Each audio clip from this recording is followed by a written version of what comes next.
دنیا کی سب سے پرسکون انسان بننا چاہتے ہیں تو ان باتوں پر عمل کریں۔ اپنے دن کی شروعات فجر کی نماز اور صبح کے اذکار سے کیجیے تاکہ آپ فلاح و کامرانی سے سرفراز ہو سکیں۔ برابر استغفار کرتے رہیں تاکہ شیطان آپ سے مکمل مایوس ہو جائے۔ دعا کرنا کبھی نہ چھوڑیں کیونکہ یہی نجات رات کا رستہ ہے۔ یاد رکھیں آپ کی زبان سے نکلنے والے ہر الفاظ کو فرشتے لکھ رہے ہیں۔ ہمیشہ اچھی امیدیں رکھیں اگرچہ آپ کتنے ہی مشکل حالات سے دوچار ہوں۔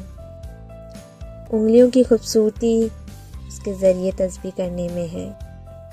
جب غموں کا ہجوم ہو اور مشکلات کی آمد ہو تو لا حول ولا قوت الا باللہ کثرت سے پڑھیں۔